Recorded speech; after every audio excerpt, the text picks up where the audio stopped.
set of 3 short themes that I composed. Jose and I had the opportunity to work on a flamenco dance production. In this particular one was 2018 with an amazing dance company based in Minneapolis called Sorongo Flamenco.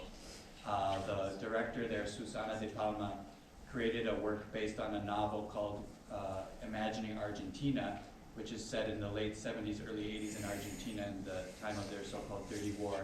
And so she had me compose a variety of themes for elements that were, recurring themes in the production. So this is a set of 3 of those themes.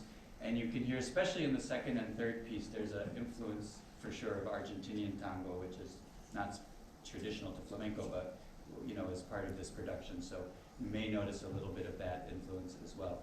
But theme 1 is called Visions. The main character realizes he has the ability to go into trance-like states and see the whereabouts of different people who've been abducted, basically. Theme 2 is a remembrance of people who went missing. Theme 3 is a celebration because the piece does end on a happy note. So this is 3 themes from Garden of Names.